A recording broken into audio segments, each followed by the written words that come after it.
insomma, lui è convinto, lui è, che dire ragazzuoli, lui è convinto, lui è convinto. Io non lo so, giudicate voi, ditemi voi se è giusto quello che dice o è sbagliato. Che la stagione del Milan non è un fallimento. Punto 1, abbiamo vinto il trofeo Berlusconi ad agosto e già ce lo portiamo in cassaforte. Derby, 3 vittorie e 2 pareggi. Non abbiamo mai perso un derby contro l'Inter in finale di Champions, no?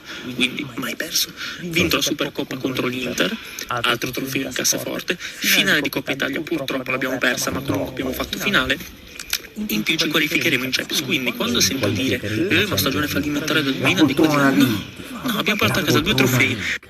La poltrona league ti fai la poltrona league, e ti farai la poltrona league, e ti farai la poltrona league.